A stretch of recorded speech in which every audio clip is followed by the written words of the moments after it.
Hi எல்லாருக்கும் வணக்கம். இன்றைக்கி நம்ம சாம்பார் தான் பார்க்க போகிறோம். சாம்பார்னாலே எல்லாருக்கும் கடுப்பாக இருக்குன்னு தெரியும். இது வந்து வேறு கடுப்பில் செஞ்ச சாம்பார், பட் எல்லா சாம்பார் மாதிரி தான். என்னன்றதை பார்ப்போம் வாங்க. ஒரு 10 வெங்காயம் போல் எடுத்து அதை சிறு சிறுசாக கட் பண்ணிக்கிறோம். அதே மாதிரி தக்காளியை ஒரு 10க்கு மேலே எடுத்து சிறு சிறுசாக கட் பண்ணிக்கிறோம். இது ஏன் வந்து இவ்வளோ செய்கிறோம் அப்படின்னா, ஒரு 20-25 பேர் போல் செய்கிறோம். ஸோ நிறைய மெம்பர்ஸ்க்கு செய்கிறப்ப இந்த மாதிரி நாங்கள் வேறு கடுப்பில் தான் வந்து செய்வோம். ஒரு பக்கம் பார்த்தோம்னா இந்த மாதிரி தண்ணி வந்து கொதிக்கிறதுக்கு ரெடி ஆகிட்டுருக்கு. ரைஸுக்காக இன்னொரு பக்கம் நாங்கள் கட் பண்ணி வச்சுருந்த வெங்காயம், அண்ட் உரித்து வச்சுருந்த பூண்டு, கருவேப்பிலை, எண்ணெய் இதெல்லாம் போட்டு நாங்கள் வந்து வதக்கிட்டுருக்கோம். எல்லோரும் சொல்கிற மாதிரி நானும் சொல்கிறேன், பொன்னிறமா அந்த கலரில் வர மாதிரி நம்மளும் வந்து வதக்கிட்டே இருப்போம். அடுப்புக்கு வந்து விறகடுப்பு வந்து அந்த கட்டை தாங்க ரொம்ப முக்கியம். நல்லா நாங்கள் பெரிய பெரிய தடியாக வந்து கட்டையை வச்சு இது பண்ணியிருக்கோம். ஒரு பக்கம் ரைஸ் வந்து நல்லாவே குக் ஆகிடுச்சு. அது தனித்தனியாக நாங்கள் அதை அப்படியே வடிக்க முடியாது, கை காலெல்லாம் நம்மளுக்கு அடிப்படும். அதனால் அந்த மாதிரி தனியாக வந்து எடுத்து வச்சுருக்கோம் ஸ்பிட் பண்ணி. இன்னொரு பக்கம் பார்த்தோம்னா நல்லா காய்கறியை வந்து நாங்கள் நல்லா பார்த்து கட் பண்ணி வச்சுருக்கோம். முருங்கைக்காய், மாங்காய், சாம்பார்னாலே முருங்கைக்காய், மாங்காய் இருந்தாங்க, அது ஒரு தனி டேஸ்ட்டு. அதுக்கு அடுத்து அவரைக்காய், பீன்ஸ் இதெல்லாம் போட்டு ஒரு சாம்பார்னால் இதுதாங்க எங்களுக்கு மெயினான ஒரு வெஜிடபிள்ஸ். இது எல்லாருக்கும் தான் நினைக்கிறேன். அப்படியா என்னன்னு சொல்லி நீங்கள் கமெண்டில் வந்து நீங்கள் சொல்லுங்கள். அதை வந்து நம்ம பெரிய பாத்திரத்தில் போட்டு நல்லா கம்ஃபர்டபுளாக வந்து அலசிக்கணும். இதுக்கெல்லாம் வந்து நம்ம எதிர்பார்க்கக்கூடாது.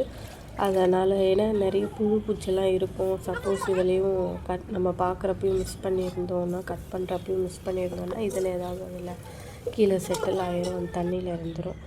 அதுக்கடுத்து பார்த்தோம்னா இப்போ தாங்க வெங்காயமே நல்லா வந்து வதங்கியிருக்கு. உங்களுக்கு பார்த்தாலே தெரியும் அந்த கலர் வந்து டிஃப்ரென்ஸ் வந்து ஆயிருக்கு, ஒரு மாதிரி ப்ரௌனாக இருக்குது. அண்ட் அது வெயில்னால கொஞ்சம் லைட்டாக அங்கே ஷேடோ ஒரு மாதிரி கிளார் அடித்த மாதிரி தெரியுது. பட் நல்லாவே வந்து வெங்காயம் வெந்துருச்சு. அதுக்கடுத்து தாங்க கட் பண்ணி வச்சிருந்த தக்காளியை வந்து நம்ம போட்டு வதக்க ஸ்டார்ட் பண்ணிக்கலாம். இந்த மாதிரி தாங்க எல்லோரும் கிட்ட எடுத்து அதை ஜூம் பண்ணி எல்லாம் வந்து அதை ரொம்ப கிட்ட போயிட்டு வந்து இது பண்ணுவாங்க. நானும் அதனால் அதே மாதிரி பண்ணிகிட்ருந்தேன். இதுக்கு முன்னாடி பார்த்தோன்னா நம்ம ரைஸ் வந்து வடித்தாச்சு. அதுவும் பத்தாதுங்கிறதுனால நம்ம இன்னொரு டைம் வச்சு ஊற வச்சுருந்த ரைஸை வந்து அரிசியை வந்து அலசி அதை நம்ம போட்டாச்சு. அது ஒரு பக்கம் அது வந்துட்டுருக்கோம். விறகடுப்பு வந்து எரிதான்னு மட்டும் நம்ம அப்பப்போ பார்த்துக்கிட்டா போதும். ரைஸ் தாங்க இருக்கிறது சிம்பிளான டிஷ், தானேங்க. அதுக்கடுத்து இந்த பக்கம் வந்து பட் இதுக்கு வந்து நம்ம அங்கே ஆள் இருந்துகிட்டே இருக்கணும். எந்த குழம்பு எது செஞ்சாலும் ரைஸ்னால் அதை நம்ம பாட்டுக்கு வச்சுட்டு அதுக்கப்புறம் வந்து மட்டும் பார்த்துக்கிட்டா போதும். இப்போ வந்து தக்காளியும் நல்லா வதங்கிடுச்சுங்க. அதுக்கு நடுவில் வந்து நாங்கள் மஞ்சள் தூள் போட்டோம். அதை நான் வந்து வீடியோவில் காட்டல. ஸோ நீங்களும் வந்து மஞ்சள் தூள் போடாமல் விட்டுறாதீங்க. அதுக்கடுத்து அலசி வச்சுருந்த காய்கறி எல்லாம் நாங்கள் வந்து போட்டுட்டோம். இப்போ அதை என்ன பண்ண போகிறோம்னா, அந்த அவ்வளோ காய்கறியில் பெரிய பாத்திரத்தில் வந்து கிண்டுறதே வந்து ரொம்ப கையெல்லாம் வலிக்குங்க நிஜமாகவே.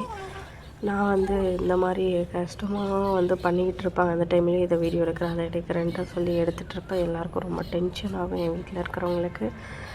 நல்லா அந்த வெங்காயம் தக்காளியோடு நல்லா மிக்ஸ் பண்ணிவிட்டு அதுக்கடுத்து உப்பு போட்டுக்கிறோம். அண்ட் மசாலாஸ் போட்டுக்கிறோம். நாங்கள் தனித்தனியாக வந்து மல்லி மசாலா அந்த இது அப்படின்னு சொல்லி அரைச்சி இப்படிலாம் தனியாக இது பண்ண மாட்டோம். எல்லாமே ஒரு ரேஷியோவில் வந்து நாங்கள் மிக்ஸ் பண்ணி தான் வச்சுருப்போம். அதுக்கடுத்து நல்லா காய்கறியோட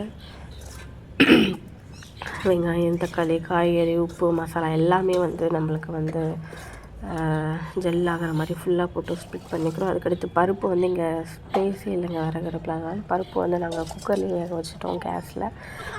அதில் இருந்த தண்ணியை வந்து கடைஞ்சிருப்போம்ல, அந்த கரெக்டாக வந்து கடைஞ்சி வச்சுருக்கோம்.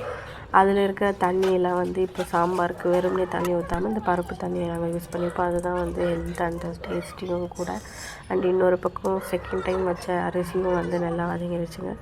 பருப்பு வந்து கடைஞ்சி வச்சு அதை வச்சு கொஞ்சம் நேரம் வளர்ந்தனால அது வந்து நல்லா கெட்டியாகிருச்சு. ஸோ அதை வந்து நல்லா அதே தண்ணியில் மிக்ஸ் பண்ணி அதை வந்து நாங்கள் ஊற்றியிருக்கோம். அண்ட் ரைஸ் வந்து நாங்கள் எடுத்து வச்சதுனால இன்னொரு பக்கம் ரசத்தை இது பண்ணி வச்சுருக்கோம். அதை நான் பெருசாக வந்து கவர் பண்ணல. ஏன்னா ரசம் வந்து எல்லாருக்குமே தெரியும், சாம்பாரும் எல்லாருக்கும் தெரியும் தான். பட் சாம்பார் தான் என்னோடய இன்றைக்கி மெயின் ஃபோக்கஸ்னால நான் ரசத்தை வந்து ஃபோக்கஸ் பண்ணல. உங்களுக்கு ரசமும் வேணும்னா சொல்லுங்கள், நான் அது உங்களுக்கு பண்ணி விடுறேன். அண்ட் எல்லா டைமே வந்து டேஸ்ட் பார்க்க சொல்லி உப்பு காரமும் வந்து அந்த கொதிக்கிறப்பவே கரெக்டாக இருந்ததுங்க. அதுக்கடுத்து சாப்பிடும்போது உப்பு நம்ம போட்டால் அது ஒரு மாதிரி கடுப்பாக இருக்கும். அண்ட் டேஸ்ட்டுமே அவ்வளோ இருக்காது. அது கொதிக்கிறப்பவே நம்ம வந்து கரெக்டாக பார்த்தா தான் எண்ணெய் பிரிஞ்சு வந்தாச்சு. உங்களுக்கு அது பார்த்தாலே தெரியும். ஸோ எப்போவுமே வந்து அது டேஸ்ட் பார்க்குறதுக்கு எங்கள் அம்மா வந்து கொதிக்கிறப்பவே கொஞ்சம் கொடுப்பாங்க. அந்த டைமில் அந்தளவுக்கு சூட்டில் எந்த டேஸ்ட்டும் தெரியாது தான். ஆனால் டேஸ்ட்டுக்கு என்கிட்ட எப்போவுமே கொடுப்பாங்க. அதுக்கப்புறம் நாங்கள் கொஞ்சமாக வந்து வீட்டில் மட்டும் எடுத்து வச்சுட்டு மீதி எல்லாத்துக்கும் நாங்கள் கொடுக்கணும்னு சொல்லி ஆக்சுவலி 20 பேருக்குன்னு சொல்லியிருப்பேன். அது இல்லை, ஒரு டபுள் ஒரு 45 மெம்பர்ஸ்க்கு வந்து செஞ்சுருப்போம். ஆமாங்க. அதுக்கடுத்து சோறை நல்லா போட்டு ஒரு கரண்டி அதில் நல்லா காய்கறி எல்லாம் போட்டு கலந்து சாப்பிட்டா அவ்வளோதாங்க